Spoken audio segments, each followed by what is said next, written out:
Good morning, class, and welcome to Tuesday's reading lesson. Yay! So today we are focusing on another review skill for reading. So a really important skill we've been learning, reviewing the whole year because it's very important to help you become a better reader, especially because third grade is coming. So let's get started. We're going to start with our objective and our success criteria like always, and then we're going to get to it. So repeat after Miss Peterson. Our objective is our end goal. And I'm starting. I can retell a story. Your turn. Very good. By identifying, that's a fancy word. Remember, that means look and find. So say, by identifying. Very good. The key details from the very good. Beginning, middle, and end of the story. Your turn. Very good. And we've been really working on retell this year. So when I say the word retell, you should all be nodding yes and remembering, because that was a big thing on our second grade DIBELS test that we are really practicing for. So we're basically going to be saying the main thing. That's what key details means. Main things that happen in the beginning, middle, and end of the story. Another way to say that is we're looking at the story structure. Okay? And our success criteria, as always, is we're going to be text detectives and going back to the text to prove our answers, finding details from the story. So, I am successful when, your turn. Very good. I use text evidence. Very good. To prove my answers. Your turn. Excellent. So that's how we're going to reach our goal of identifying, that means looking and finding, going back to the text, the key details from the beginning, middle, and end of the story. That's what CME stands for. And I already said that another way to say that is we're finding the story structure. So I have this fancy story structure poster. Everybody say ooh, ah. So story structure is basically the most important things happen in the beginning, middle, and end. And you're like, yeah, we know you said that, but how do we find it? Well, this is how. Here's our steps, our success criteria. In the beginning, you should really be looking at who are the main characters, not unimportant people where you don't know their name. If you don't know their name, they're probably not important. Who are the story mostly about? The main characters. What's the setting? The setting is when and where the story takes place. And also that means past, present, or future. Where are they? And what is the conflict? And that's a fancy way to say problem. The problem is what goes wrong. Usually the problem is introduced. That means you first see it. It's talked about. It's happening in the beginning of the story. Then we go to the middle of the story. How to identify key details, key ideas that happen in the middle. You look at the events that are happening. What are the main characters doing? What's happening to them? What problem are they trying to solve, or what are they doing? Okay. Next, usually the conflict or problem is trying to be solved by the characters, like I just said. And that's where usually the funny parts, the sad parts, the main, everything is happening in the middle. That's why it's very important. And at the end, the ending of the story, E for ending, you are looking for, to help you find the key details happen at the end, you're looking for the solution. Remember, solution is a fancy way to say how did they solve their problem? What did they do to fix it? The problem is solved or solution is found. The character usually changes from the beginning. We also talked about that this week and last week, and maybe sometimes the week before. We talked about how characters change throughout the story. Okay, that's all of this, all of the reading skills you're learning are all, you need to use them, start using them all together. We're relearning them for a reason. They're all very important. So right now we're going to be focusing on the beginning, middle, and end. And you guys, after this video, are going to be doing that about our weekly story, Me, Jane. But to help you practice, I have a short and sweet story to help you practice before you do it by yourself. Get it? Got it? Good. So now that we know what we're going to be doing, here's my super short and sweet cute story. It's called My Trip to the Nurse. Now, it's not nonfiction. It's not a true and real story, but it's realistic fiction because this could happen in real life, and this might have happened to even one of you one day. So maybe you can make a connection. Remember, keep doing your other reading strategies we learned. Text to self. Make your connections. Text to text. You make a connection of how it reminds you of another story, or text to world. How do you make a connection to someone or something other than yourself in the world? So let's get started. Okay, so what we're going to do first before we get started, I'm going to read you this story, and then we're going to identify the key details, the most important main parts of the story that happen in the beginning, middle, and end together as for practice, and then you'll go off and do it on your own about the Me, Jane story. So here's our practice story, and I'm starting. My Trip to the Nurse, that's the title. When Kara was sitting in art class, she felt a weird pain in her stomach. And also we can be practicing the strategy we learned yesterday. We didn't just learn yesterday, we practiced it yesterday. Read the words, read the pictures, the illustrations. Okay, I'll keep reading. When Kara was sitting in art class, she felt a weird pain in her stomach. She didn't want to get in trouble for getting out of her seat, but she didn't want to raise her hand and tell everyone that she had a stomach ache. She slowly got out of her seat and walked to her art teacher. The art teacher told her she shouldn't be out of her seat, but Kara told her she needed to go to the nurse. Kara walked slowly down the hallway to the nurse's office. She didn't want to walk too fast, probably because her stomach hurts. When she got to the nurse's office, the nurse was helping a little boy with a scrape on his knee. Kara lay down on the nurse's bed while she waited. It was finally Kara's turn. The nurse asked her a couple of questions about what she ate and what time she ate. Kara thought about her breakfast. She realized she never ate any breakfast. Maybe that's why her stomach hurt. The nurse said that maybe Kara was just hungry, so she gave her some crackers and let her lay down. In about 10 minutes, Kara's belly no longer hurt. She was just really hungry. Text to self. She knew she never skipped breakfast again. So you guys might have been using your reading strategy of reading the illustration. You might have been using your reading strategy of making predictions before this story started by looking at the picture and the title, My Trip to the Nurse. And you could have also been doing the reading strategy of making connections. Like I said, text to self, text to text, text to world. You should be practicing, it's end of the year, you should be practicing all of your reading strategies we've learned the whole year. Now it's time for us to be text detectives and find our text evidence, part of our success criteria. Go back to the text. We're going to be identifying, looking, and finding. We're going to be identifying the most important parts that happen at the beginning, middle, and end. And I have some questions to help us. So, like I said earlier, in the beginning of the story, you need to ask yourself, what was the main thing that happened in the beginning? I'm going to put this guiding question up here to remind us what we're looking for.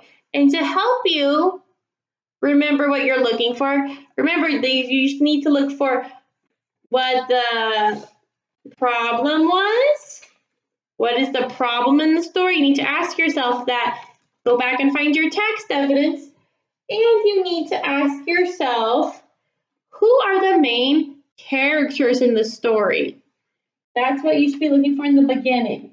But wait, there's more. Now we need to go back to the text and use text evidence to find what happened, what's the problem, Who are the characters? So to speed things up, I already went back to the text. And look, I went to, did you see also how it's separated into paragraphs? 1, in the space, 2, and 3.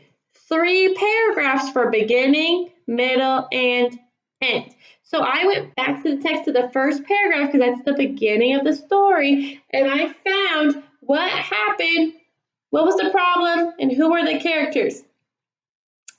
So the main thing that happened in the beginning that you need to know that the story is mostly about too is that Kara gets a stomachache. It says it in the first sentence. So I put Kara got a stomach ache and put it up here. That's what happened in the beginning. So we answered our first guiding question. The next question was, what was the problem in the story? Remember the beginning of the story, we're looking for key details. That's where the problem is usually always introduced. That's when you first see the problem. And the problem was, go back to the text. So she got the stomachache, and the problem was that she didn't want to let everyone know she had a stomachache. Remember, she didn't want to get out of her seat. She didn't want to raise her hand. So that was the problem. So part of the problem was that she got the stomachache. Then she didn't want everyone to know. So I put that right here. And the third thing you need to identify, the key detail you need to identify from the beginning of the stories, who were the main characters. So use your text evidence, be a text detective. I went back to the text and I used my skimming and I found the main characters were Kara, Kara's teacher, we don't know the teacher's name because they didn't say it, and her classmates. Yes, the nurse is also a main character, but she's not in the beginning yet. She comes later at the middle and end. She didn't go to the nurse right away. Bam! So we got all the key ideas, key details that happen in the beginning. Now we have to answer some guiding questions to help us identify the key details from the middle of the story. This is where it gets juicy. This is where everything happens. This is where a lot of key details are. So the guiding question was, what happened in the middle? What is the main things that are happening? Okay, and in the middle, you really get into the setting. That's when and where the story takes place, because the characters could be changing locations a lot in the middle because they're trying to solve problems and they're doing things in the middle of the story. So, in the middle of the story, she was at school. That's where she mainly was, but specifically, more details, she was started out in the art room and then she finally was brave enough and she asked to go to the nurse, so she went to the nurse's office. So I said she was at school in the nurse's office, and not only that part of the setting, but when.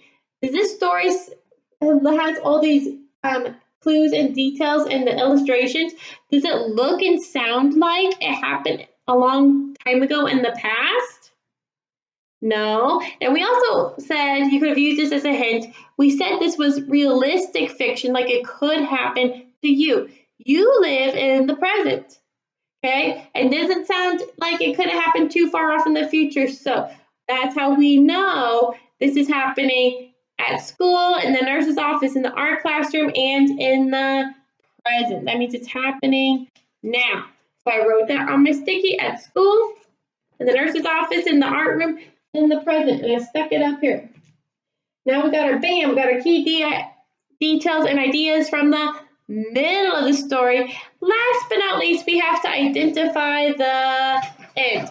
And don't forget, at the end, look at our story structure, poster our success criteria. At the end, that's when the problem is always solved and the characters also learn a lesson. We also learned that reading strategy for the past couple weeks.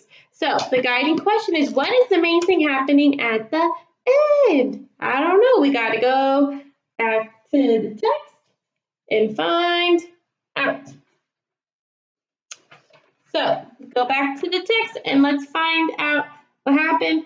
Remember, she went to the nurse's office and she realized that she didn't eat breakfast. It says it right there, text evidence.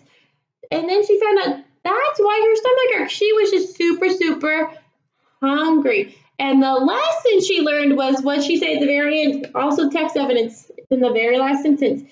She never skipped breakfast again.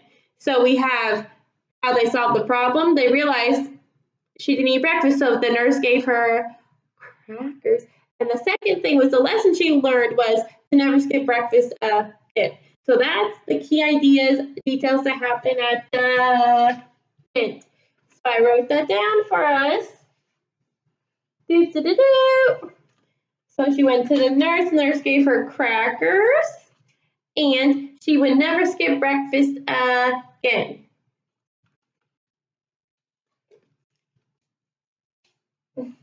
Bam. Now, let's go over our goal. Our goal was to identify the key details from the beginning, middle, and end. And we also used our success criteria because we went back to the text and we proved our answers by using evidence. So we reached our goal, check, check, check, check. And did we use our success criteria? We identified, we went back, looked, and we proved it. I'd say check. So now that we mastered that, plus we've been working that all year. That is how you retell a story with key details. You guys would have got full points for this on the Dibbles test. Good job. So I want you to use the same details. You be the same text detectives. Look carefully back in the text for the Me Jane story. And I know you don't have the book in front of you, but you could pause the story when it's read to you on the video, rewind, rewatch it. That's how you can be text detective, because it's being read to you on the computer. So in the Tuesday folder, you have a page that looks like this. And cute flowers because it's springish summertime. Beginning, middle, and end. Right here, write the title. The title's Me Jane. Write the author. They say the author's name in the beginning of the video. It's okay if you don't want to spell it. Just do your best. Then you have to write down the key details that happen in the beginning, middle, and end of the story Me Jane. Just the same as we did it up here. Use your complete sentences and details and be a text detective. Pause the story, rewind, do what you need to do to get all your details. Then in the flowers, if you want to, you can draw pictures of the key ideas, details that are happening in the beginning, middle, and end of the story. And on the back, for extra credit, you can write down the lesson you learned from the story. And here is a little thing to help you with the Jane story. So the structure of the story. When the author wrote Me Jane, our story of the week that you're listening to, he chose to focus on Jane as a child and how it led to her lifelong career. This way, as readers, we can focus. That means really, really, really, really concentrate on how her interest as a child, that means like what she liked to do, what her hobbies were, led her to be an impact as an adult. So in the story, he said they're saying in the story, Me Jane, she starts off as her as a child, and in the end, so in the beginning she's a child, and it tells the story of how she grew up. At the end, what she's like as an adult. So that's what you're doing today after this video. Awesome. Okay, so I hope you use our goal and our success criteria, and you guys are text detectives, and you go have fun learning. And I'll see you guys tomorrow. So have fun. Send me your pictures if you want to.